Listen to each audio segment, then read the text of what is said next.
సర్వం వేదాధ్యయనం గురువధ్యయన పూర్వకం.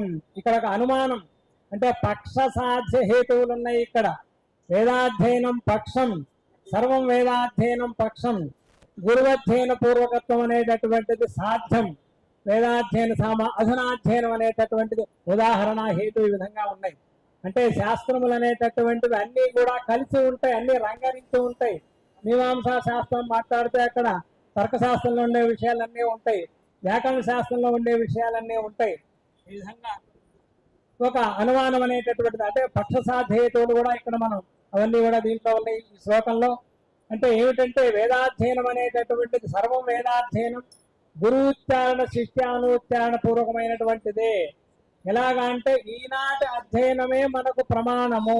అధునాధ్యయనం యథా వేదస్యాధ్యయనం సర్వం గురువధ్యయన పూర్వకం వేదాధ్యయన సామాన్యాత్ అధునాధ్యయనం యథా అనేటటువంటిది.